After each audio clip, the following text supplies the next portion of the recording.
Pinto Tunes.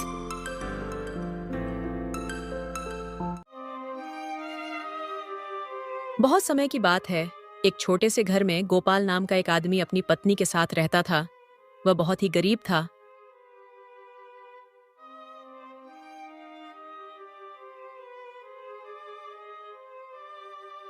आज आप फिर से खाली हाथ घर लौट आए। घर का सारा सामान खत्म हो गया है, बच्चे भी भूखे हैं और घर का किराया भी देना है। लेकिन इस आदमी को कोई चिंता नहीं। मैंने कितनी बार बोला है कि कोई दूसरा काम ढूंढ लो, लेकिन आप है कि सुनते ही नहीं। अब पता नहीं आप कितने साल तक लकड़ी काट कर बेचते रहेंगे। लकड़ी ना बेचकर और क्या करूं, तुम्हें तो पता ही है। लकड़ी काटना हमारा खानदानी काम है। भला मैं इसे कैसे छोड़ सकता हूं? मैं इस काम को कभी नहीं छोड़ूंगा। तो क्या हम हमेशा गरीबों की जीवन बिताते रहेंगे? मैं इस गरीबी से तंग आ चुकी हूँ। तुम चिंता मत करो। मैंने आज बाजार में सुना है कि कुछ ही दूर में एक जंगल है जिसमें कई सारे पेड़ हैं। मैं कल से वहां जाकर लकड़ियां तोड़कर उसके बाद बाजार में बेचकर घर लौटूंगा। क्या पता उससे ही थोड़े पैसे मिल जाए।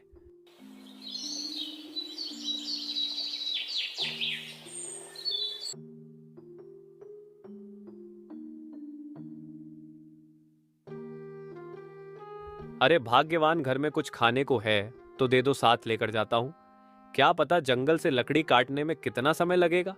जी देती हूँ, लेकिन सब्जी तो नहीं है, सिर्फ सूखी 2 रोटी है, वही ले जाइए। उसके बाद गोपाल लकड़ी काटने के लिए निकल पड़ा।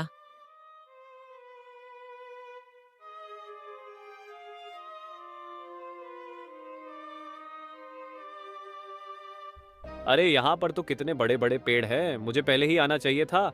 अगर पहले यहाँ आता तो ज्यादा लकड़ी काटकर बाजार में बेच पाता। रीमा की शिकायत भी कम हो जाती। चलो कोई बात नहीं, पहले नहीं तो अभी सही, जल्दी से जल्दी काम पर लग जाता हूँ। उसके बाद गोपाल लकड़ी काटने लगा। थोड़ी देर लकड़ी काटने के बाद वह थक जाता है। फिर वह एक पेड़ के नीचे बैठ जाता है। उसके बाद टोरी हुई लकड़ी को लेकर गांव की तरफ चला जाता है। लकड़ियाँ ले लो, लकड़ियाँ ले लो, सूखी हुई लकड़ियाँ ले लो। कोई भी गोपाल की लकड़ियां खरीद नहीं रहा था। फिर भी वह आगे बढ़ने लगता है, लेकिन अब उसे लग रहा था कि आज उसकी लकड़ी कोई नहीं खरीदेगा। उसे इन लकड़ियों को घर ले जाना ही पड़ेगा। तभी एक आदमी उसे आवाज देने लगता। अरे ओ लकड़ी वाले, जरा रुको। जी मालिक, बोलिए, आपको लकड़ियाँ चाहिए? तो हाँ चाहिए, इसीलिए तो बुलाया है। लेकिन एक गड्डी की कीमत क्या है? क्या जी? एक गड्डी का 50 रुपए। क्या एक गड्डी का 50 रुपए इतना महंगा? अगर आप दोनों गड्डियाँ खरीदोगे तो मैं आपको 80 रुपए में दे दूंगा। अभी भी महंगा ही है। तुम इन्हें घर में तो नहीं बनाते, ऐसे ही जंगल से तोड़ कर लाते हो। फिर इतना ज्यादा दाम क्यों रखते हो? अगर 60 रुपए में दोगे तो मैं दोनों गड्डियां खरीद लूंगा। हाँ, आपने सही बोला। जंगल से ही काट कर लाता हूँ, लेकिन लकड़ी काटने में मेहनत भी तो लगती है।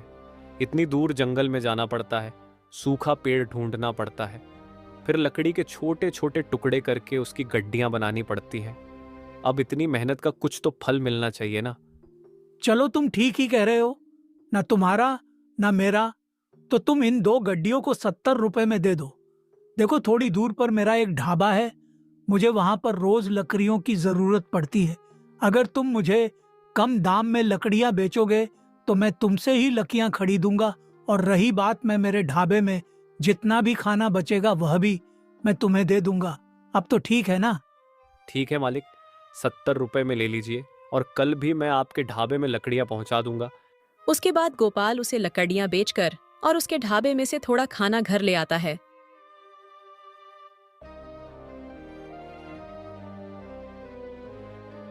ये आप क्या लेकर आए हैं? लगता है आज कुछ ज्यादा ही कमाई हो गई है। ज्यादा तो नहीं, लेकिन आज मुझे एक ग्राहक मिला है। उसे आदमी ने ही मुझे खाना दिए हैं, और ये 70 रुपए 2 गद्दियों के। अरे ये क्या 2 गद्दियों के सिर्फ 70 रुपए? आप तो एक गद्दी 50 रुपए में बेचते हो। 30 कम कर दिए। अरे ये छोड़ो, बस 30 ही रुपए तो है, इसके बदले हमें खाना भी तो मिल रहा है। और ऐसे ही बहुत दिन बीत चुके थे। एक दिन जब गोपाल जंगल में लकड़ी काट रहा था, तभी उसे एक पेड़ दिखाई देता है जो बहुत ही सूखी हुई थी। तब वह उस पेड़ को काटने जाता है। पेड़ काटते समय एक बड़ा सा लकड़ी का टुकड़ा एक झोपड़ी के ऊपर गिर जाता है। तभी वहां पर एक अर्शी आकर गुस्से से गोपाल से कहता है, अरे मूर्ख आदमी, तुमने मेरी बरसों की तपस्या तोड़ दिया है। मैं तुझे श्राप देता हूँ कि तू अभी के अभी एक चिड़िया बन जाए। नहीं नहीं महात्मा जी, मुझे ऐसा श्राप मत दीजिए। मेरे घर पर मेरे बीवी बच्चे हैं, अगर मैं एक चिड़िया बन गया तो उनकी देखभाल कौन करेगा? क्रोध में आकर मेरे मुंह से तुम्हारे लिए यह श्राप निकल गया। अब मैं ये वापस नहीं ले सकता, लेकिन मैं तुम्हें उसका हल बता सकता हूँ। तुम जब भी एक पुण्य आत्मा के हाथ से खाना खाओगे तब तुम असली रूप में आ जाओगे। लेकिन महात्मा जी, आप भी तो एक पुण्य आत्मा है। मैं एक मुनि हूँ। तुम्हें एक ऐसा पुण्य आत्मा ढूंढना है जो बिना किसी स्वार्थ के छोटे से छोटे जीव के प्रति दया रखें। तभी गोपाल एक चिड़िया में बदल जाता है। गोपाल चिड़िया बनते ही आसमान में उड़ने लगा। हे भगवान, ये क्या हो गया मेरे साथ? आप मुझे कहाँ मिलेगी ऐसी पुण्य आत्मा? गोपाल उड़ते हुए एक नदी के किनारे पहुंच जाता है। अरे वाह, लगता है लोग चिड़िया को बुलाकर खाना खिला रहे हैं। जाकर देखता हूँ, शायद इनमें से कोई एक पुण्य आत्मा हो। तभी गोपाल नीचे आकर थाली में रखे हुए खाना खाने लगता है। अरे ये क्या, इन लोगों ने तो खुद मुझे बुलाया था, लेकिन इसे खाने के बाद भी मैं असली रूप में क्यों नहीं आया? चलो कहीं और जाकर देखता हूँ। गोपाल उड़ते हुए आगे बढ़ने लगा। तभी वह राम के ढाबे में जा पहुंचता है। अरे मैं भी ना, अगर मैं पहले ही यहाँ आ गया होता, अभी मैं इंसान बन चुका होता। ये तो हर रोज मुझे और मेरे परिवार को खाना खिलता है। उससे बड़ी पुण्य आत्मा तो कोई हो ही नहीं सकता। देखता हूँ राम कब आकर बाहर खाना रखता है। उसके बाद उसका हाथों का खाना खाकर मैं तो तुरंत ही इंसान बन जाऊंगा। गोपाल वहीं पर ही इंतजार करने लगता है। कुछ ही देर में राम धोने के लिए थाली बाहर रख देता है। तभी राम वहां आकर थाली में बचा हुआ खाना खाने लगता है, लेकिन फिर भी वह इंसान नहीं बना। तभी राम उड़ते उड़ते उस मुनि के पास जाता है और मुनि से कहता है, महात्मा जी, आपने तो मुझे कहा था कि मुझे ऐसी पुण्य आत्मा के हाथों से खाना खाना है जो किसी भी छोटे छोटे जीव पर दया रखे। आज मुझे नदी के किनारे कुछ लोग चिड़िया को खाना देता हुआ दिखाई दिया। मैं वहां जाकर थाली में से खाना खा लिया, लेकिन तब भी मैं इंसान नहीं बना और उसके बाद में राम के ढाबे में गया। राम तो मुझे और मेरे परिवार को रोज खाना खिलता है और बचे हुए खाने को चिड़िया बिल्ली को खिलाता है। मैं भी उसके हाथ के थाली से भी खाना खा लिया, फिर भी मैं इंसान क्यों नहीं बना? बेटा, तुम जिन लोगों के बारे में बात कर रहे हो उन दोनों के ही मन में स्वार्थ की भावना थी। पहले तुम नदी तक गए, वहां के लोग उनके किसी परिजन के आत्मा के शांति के लिए साड़ कर्म कर रहे थे। उसमें उनका स्वार्थ था कि उनके ऊपर विक्ट्री दोष ना लगे। वही राम कुत्ते, बिल्ली और चिड़िया को खाना छोड़ता है। वह बाकी लोगों की खाए हुए बचा हुआ खाना होता है। अगर राम के मन में स्वार्थ नहीं होता तो वह जीव जंतुओं के लिए अलग से थाली बनाकर रखता। वह दोनों पुण्य आत्मा नहीं हो सकते, तुम्हें और ढूंढना होगा। गोपाल मुनि की बात सुनकर फिर से पुण्य आत्मा ढूंढने के लिए निकल पड़ता है। गांव से बहुत दूर उसे एक घर दिखाई देता है। वह घर के छत पर जाकर बैठ गया। तब उसने देखा कि घर के आंगन में पानी और अनाज रखा हुआ था। तभी उसे आवाज सुनाई देती है, अरे यह आप क्या कर रहे हैं? अब हमारे घर में खाने के लिए एक भी दाना नहीं है और आप रोज रोज पंछियों के लिए अनाज के दाने रख रहे हैं। अरे घर में खाने के लिए सिर्फ 4 मुट्ठी चावल थे, वह भी आप पंछियों के लिए बाहर ले आए।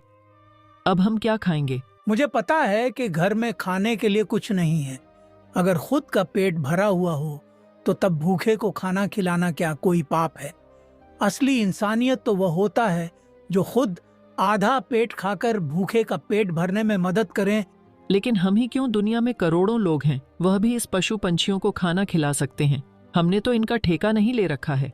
अगर हर कोई ऐसे ही सोचे, इस दुनिया में इंसानियत का नामो निशान मिट जाएगा। और अब तो बूढ़े हो सूखे हैं, क्या पता कब चल बसे। जब तक मैं जिंदा हूँ तब तक इन्हें खाना खिलाकर संतोष मिलेगा मुझे। ऐसा कहकर वह पंछियों को खाना देते हुए प्यार से बुलाने लगते हैं। तभी राम भी नीचे आकर खाना खा लेता है। वह खाना खाते ही अपने असली रूप में आ जाता है। उसे ऐसे अचानक देखकर वह डर जाते हैं। अरे ये क्या है? कौन हो तुम और ऐसे चिड़िया से इंसान कैसे बन गए? आप सच में पुण्य आत्मा है। रुको, मैं आपको सब बताता हूँ। पहले मैं आपको धन्यवाद कहना चाहता हूँ। आपकी वजह से ही मैं असली रूप में आ सका।